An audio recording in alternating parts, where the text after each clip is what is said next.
So I was watching some welding videos on YouTube the other day, and I stumbled across one of Tim Weld's videos, which Tim Weld's is a cool channel, by the way, so keep up the good work over there, Tim. And he's also got the same Deko Welder. And he did a video a few months back on running this machine off of a generator.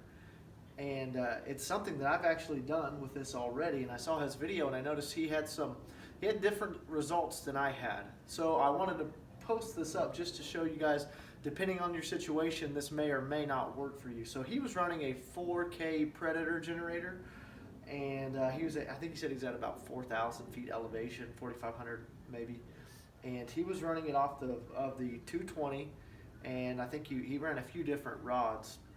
And I've only got the one rod to run, one rod to run, and so it's a 1/8 inch 7018.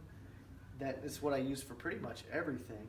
And I've got a 5,000 watt Generac generator, and I think I'm at like 1,200, 1,500 foot elevation, significantly lower. So I'm working on a roll cage and tube door project, and I figured, well, now's a pretty good time to maybe post a video to encourage some others who might have a generator that want to go with this machine, and just show you what it can do. Also, I'm only going to run this on 110. I only ever run this thing on 110 just because that's kind of what I've gotten used to, and it does a fairly good job. So that'll kind of be another example too. I'm not going to do it off 220. And I'm going to get some metal prepped, and I'll show you how it runs.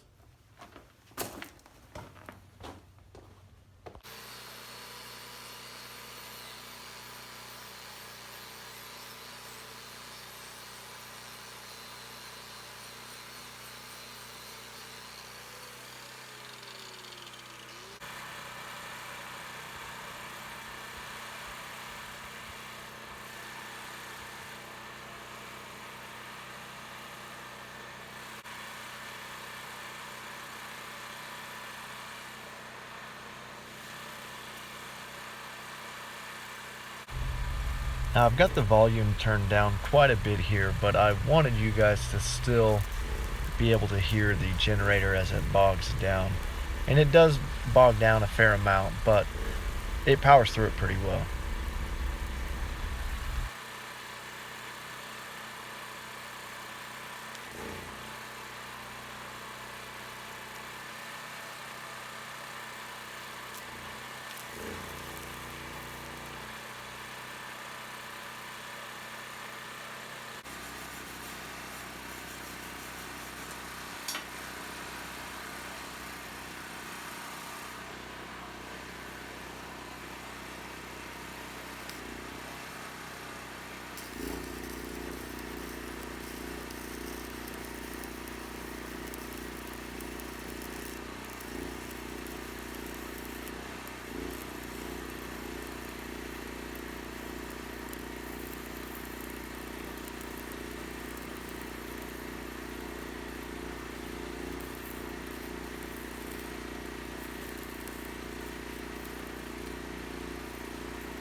So I haven't gotten to the point yet to where I know like what qualifies as a good weld.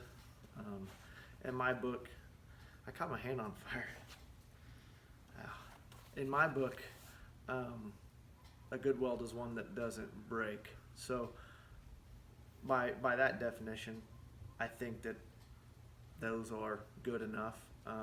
Penetration seemed pretty good. I think that angle iron is like a 1/4 inch thick, maybe close to it, and it's got that thick powder coat on it. So you can see on the backside we got really good penetration.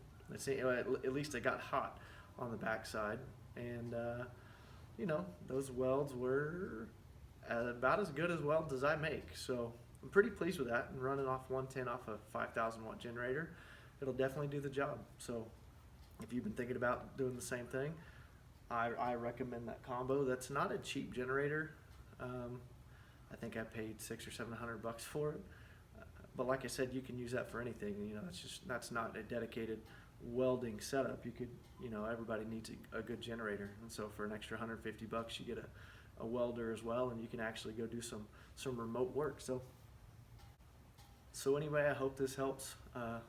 Again, shout out to Tim for the good video, and if you have any questions or comments, feel free to add them.